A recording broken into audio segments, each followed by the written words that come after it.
নমস্কার। সবাই আশা করি ভালো আছেন, সুস্থ থাকুন, ভালো থাকুন, এই কামনা নিয়েই আজকের ছোট একটা প্রোগ্রাম করছি। তো আপনাদের রিকোয়েস্টে আপনারা অনেকেই জানতে চেয়েছেন, তো সেটার জন্যই আর কি লাইভে আসা। তো যেটা বলার আমার, যে এই ওয়েদার চেঞ্জের সাথে সাথে একটুখানি হজমের গন্ডগোল হচ্ছে প্রত্যেকেরই কম বেশি, সেটা বিকেলের দিকে হোক, সকালের দিকে হোক বা রাত্রির দিকে হোক। মোটামুটি যে কজন যোগার জন্য এখানে ক্লাস করতে আসে আমার এখানে, তো প্রত্যেকেরই ওই একটাই বক্তব্য যে স্যার হজমটা বড্ড গন্ডগোল হচ্ছে, হজমের জন্য দুটো একটা আসন দিন না। তো ব্যাপারটা হচ্ছে, হজমের জন্য আমরা যে সমস্ত আসনগুলো দিই সেটা খুব সিম্পল কতগুলো পশ্চার রয়েছে, যেমন ধরুন পবন মুক্তাসন আছে, বজ্রাসন আছে, তারপরে ক্যাট অ্যান্ড কাউ করলে অনেকটা কাজ দেয়, কপালভাতি করলে অনেকটা কাজ দেয়। তো এই জাতীয় জিনিসগুলো করলে আমাদের মোটামুটি হজমটা ঠিক থাকে। এখন ব্যাপার হচ্ছে যে আমি যদি পবন মুক্তাসন করতে যাই, সেক্ষেত্রে আপনার হাঁটু ভাঁজ করতে হবে। এখন হাঁটুতে যদি আপনার অস্টিও আর্থাইটিস থাকে, রিউমাটয়েড আর্থাইটিস থাকে, বা এই জাতীয় অনেক রকমের সমস্যা থাকে, বা কোমরে যদি সমস্যা থাকে, সেক্ষেত্রে ফরওয়ার্ড বেন্ড করতে সমস্যা হয়। যদি স্লিপ ডিস্ক থাকে, আপনার ডিস্ক বাল্জ থাকে, লাম্বার স্পন্ডালোসিস থাকে, এই জাতীয় জিনিসগুলো থাকলে কিন্তু আপনার হাঁটুটাকে ফোল্ড করা বা কোমরটাকে ফোল্ড করা নিষেধ থাকে, ডাক্তারবাবু বলে দেয় বা আমরাও সাজেস্ট করি। তো তার জন্য আপনাকে কতগুলো জিনিস মেনে চলতে হয়। যেমন আমরা যেটা করি, যে কতগুলো ভেরিয়েশন পশ্চার থাকে, ওই পাবন মুক্তাসনেরই কাজ হবে বা পাবন মুক্তাসনটাই করাবে, একটু অন্যভাবে করানো যায়। তো সেই জিনিসগুলো একটুখানি জানতে হবে, এবং তার জন্য কিন্তু গুগল আপনাকে হেল্প করবে না, বা তার জন্য আপনাকে ওই ইউটিউব দেখে নিলেন, উনি এইভাবে পবন মুক্তাসন করিয়েছে আমি সেইভাবে করব, একদম সেভাবে করতে যাবে না, তাহলে কিন্তু হিতে বিপরীত হয়ে যাবে। বা ধরুন বজ্রাসন, আপনার হাঁটুতে যদি সমস্যা থাকে, সেক্ষেত্রে বজ্রাসনে বসাটা নিষেধ থাকে। কারণ আমরা বলে দিই যে দেখুন, হাঁটুতে সমস্যা আছে মানেই আপনি মেঝেতে বসবেন না, হাঁটুতে সমস্যা আছে মানেই আপনি ইন্ডিয়ান টয়লেটটা ইউজ করবেন না। কারণ এগুলো করলে আপনার ব্যথাটা বাড়বে, বই কমবে না। তখন পরের দিন এসে আপনি বলবেন যে স্যার আপনি তো এটা বলেছিলেন বা এই লিস্টটা তো বানিয়ে দিয়েছেন, পবন মুক্তাসন বা বজ্রাসন বা কোটি চক্রাসন, এই জাতীয় যা কিছু আছে আর কি, এগুলো করতে গিয়ে দেখা যাচ্ছে যে কোমরে ব্যথা বেড়ে যাচ্ছে, হাঁটু ব্যথা বেড়ে যাচ্ছে। তার জন্য আমার মনে হয় প্রপার ট্রেনার, প্রপার গাইডলাইন মেনে করাটা খুবই যুক্তিযুক্ত। এটা তো একটা দিক গেল। আর আরেকটা দিক হচ্ছে এই যে মানে যেটা আমি বলছিলাম যে হজমের গন্ডগোল আর কি, তো সেটা হওয়াটা স্বাভাবিক। কারণ কিছু মনে করবেন না, একটা ধ্রুব সত্যি কথা বলি, আমি তো অন্তত বলি, কারণ আমি আমার বন্ধু মহলে বা আমার আত্মীয় স্বজন যারা রয়েছে প্রত্যেকেই আমাকে একটু অন্য চোখে দেখে। তার একটা বড় কারণ হচ্ছে আমি কোনো অনুষ্ঠান বাড়ি কিন্তু আমি যাই না। এটা আপনারা অনেকেই জানেন, যারা আমার বন্ধু বান্ধব রয়েছেন এখানে ফেসবুকে, আর যারা এখানে নেই বা বাইরে রয়েছেন, যারা আমার সঙ্গে খুব ওতপ্রোতভাবে যুক্ত, আমার সাথে খুব ভালো সম্পর্ক রয়েছে, প্রত্যেকেই কিন্তু ওই একটাই কথা বলে যে অনুপ, তোমাকে কিন্তু ঠিক অনুষ্ঠানে ডেকেও পাওয়া যায় না।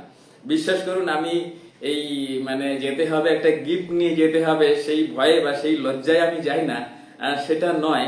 আমি ঠিক অস্বস্তি বোধ করি ঠিক এই অনুষ্ঠানটা যাওয়ার। তার প্রধান এবং প্রথম কারণ হচ্ছে যে আমি একটা সিস্টেম ফলো করে চলি, যেটা আমি আমার ছোটবেলার থেকেই শেখা। সেটা হচ্ছে যে আমি মনে করি আমাদের খাওয়া দাওয়ার নিয়মটা হওয়া উচিত, সকালবেলার খাওয়াটা একদম রাজার মতো হওয়া উচিত, দুপুরবেলার খাওয়াটা হচ্ছে মন্ত্রীর মতো, এবং রাত্রির খাবারটা হচ্ছে ভিখারির মতো হওয়া উচিত। কিন্তু আমাদের যে এখন সামাজিক একটা কি বলবো, মানে অনুষ্ঠান আচার আচরণ যেটা লেগে থাকে, ম্যাক্সিমাম অনুষ্ঠান কিন্তু রাত্রিবেলাই হয়।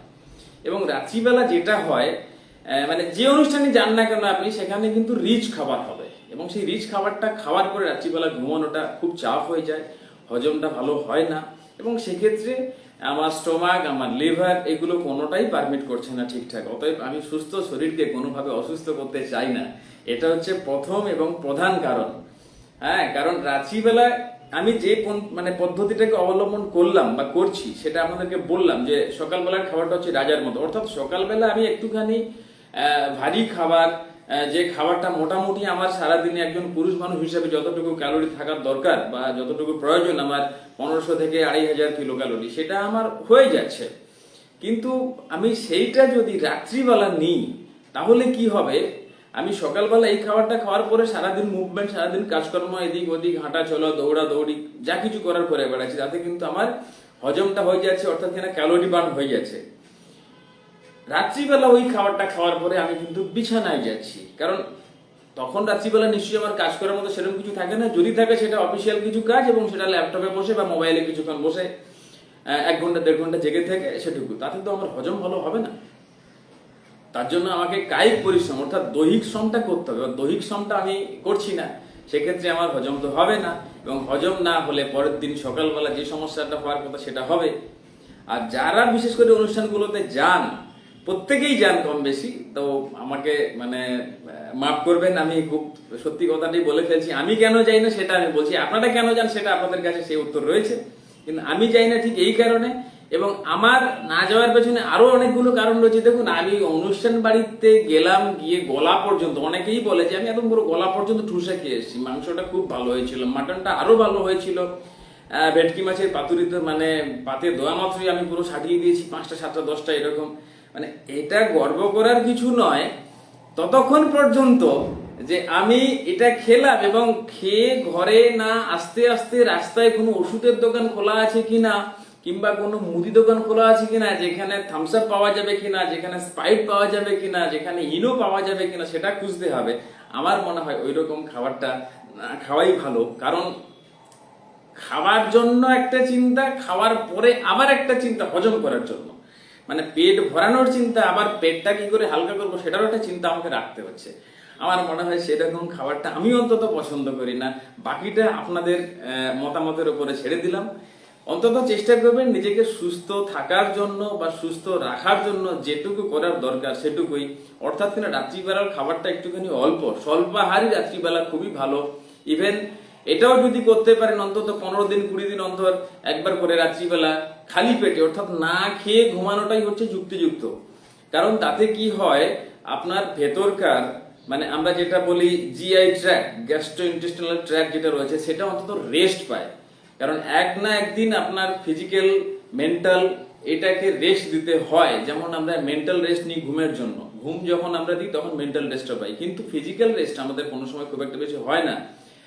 ডাইজেশন চলতে থাকে, হার্ট চলতে থাকে, লাং চলতে থাকে, সবগুলো চলতে থাকে, অতএব তাদেরকেও একটু রেস্ট দেওয়ার দরকার রয়েছে। আপনি যদি কন্টিনিউ চালিয়ে যান, আপনার যে যানবাহনটা রয়েছে, বাড়িতে যতগুলো যন্ত্রপাতি রয়েছে, দেখবেন আপনি সপ্তাহে একবার বা মাসে একবার বা বছরে একবার করে অন্তত সার্ভিসিং করান, কিন্তু আপনার এই যে হিউম্যান বডি যেটা উপরওয়ালার দান, সেটাকে কি একবারও সার্ভিসিং করান? অন্তত এটা একটু ভেবে দেখবেন, আমার অন্তত তাই মনে হয় করানো উচিত, এবং তাতে বোধহয় ভালো থাকবেন, সুস্থ থাকবেন। তো আমার এটুকুই বলা যে রাত্রিবেলা খুব একটা বেশি ভারী খাবার খাবেন না, তাহলে কিন্তু শরীরের মানে যে সমস্যাগুলো সেগুলো আরো বাড়বে, হজমের সমস্যাটা বাড়বে। আর হজমের সমস্যাটা বাড়া মানে তো আপনারা প্রত্যেকেই জানেন যে শরীর মন কোনো কিছুই ভালো থাকবে না, এবং হজম সংক্রান্ত রোগ থেকেই কিন্তু আমাদের শরীরের প্রথম সমস্যাগুলো তৈরি হতে শুরু করে। এটুকুই বলার, আশা করি বুঝতে পেরেছেন। তবে আবারও আমি মাপ চেয়ে নিচ্ছি, কেউ কিন্তু খারাপ ভেবে নেবেন না। আমি কাউকে বলছি না যে আপনারা খেতে যাবেন না, খেতে যান, কিন্তু সেটা একটুখানি পরিমিত আহার করুন।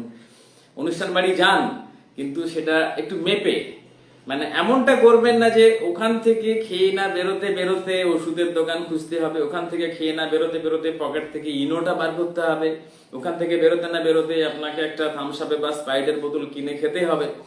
মানে একটার জন্য আরেকটাকে জড়িয়ে ফেলতে হবে, এটা কিন্তু খুব একটা ভালো স্বাস্থ্যের লক্ষণ নয়। আশা করি বুঝতে পেরেছেন সবাই। এটুকু বলার, আমি আবারও বলছি, আমি কোনোভাবে এটা আপনাদেরকে জ্ঞান দিচ্ছি না। আমি কেন যাই না অনুষ্ঠানে, আমি শুধু সেটাই বললাম যে এই এই কারণে আমি যাই না। অনেকেই আছে যে আমি অনুষ্ঠানে কেন যাই না বা আমার অনুষ্ঠানে যেতে আপত্তি কোথায়। বিশ্বাস করুন, এই গিফট দিতে পারবো না বা অনুষ্ঠানে সবার সঙ্গে মিলিয়ে মিশে চলতে পারবো না সেটা কিন্তু নয়। মানে অনুষ্ঠানে যাওয়া মানে একটুখানি থাকতে হবে, থাকা মানেই ওখানে কতগুলো পরিস্থিতি রয়েছে সেগুলোর সঙ্গে নিজেকে একটুখানি মানিয়ে নিতে হবে। তো আমি ঠিক সেই জিনিসগুলো, বিশেষ করে খাওয়া দাওয়ার ব্যাপারটা আমি ঠিক মানে নিতে পারি না, যে কারণে কোনো অনুষ্ঠানে যাই না। অনেকেই বলে যে না সদ্য বাড়িতে যাবো না, অনেকেই বলে যে না এই বাড়িতে ওই বাড়িতে যাবো না। আমার সেরকম কোনো ব্যাপার নেই, আমি সবই খাই, কোনো কিছুই আমার খাওয়াতে আপত্তি নেই, কিন্তু সেটা আমি সময় বুঝে খাই, সেটা আমি দিনের বেলা খাই। দিনের বেলা যদি অনুষ্ঠান করেন আমাকে ডাকবেন, আমি যাব। কিন্তু কলকাতায় দেখেছি রংচঙে প্যান্ডেল, নিয়নের আলো সবকিছু সাজিয়ে গুছিয়ে একটা রাত্রিবেলা একটা জাঁকজমকপূর্ণ অনুষ্ঠান, সেখানে একটা আলো রোশনাই থাকবে, একটা সুন্দর জামা কাপড় পরে যাব, আলো চিকচিক করবে, তো সেটা আমি ঠিক খুব একটা বেশি ভালো চোখে নিতে পারি না। তো যে কারণে আমি যাই না। সুস্থ থাকুন, ভালো থাকুন সবাই। আবারও লাইভে আসবো, তো দু এক কথা বলবো আপনাদেরকে। আশা করি আমার উপরে কেউ রাগ টাগ করবেন না, এটুকু বলেই আজকের আমি রাখছি।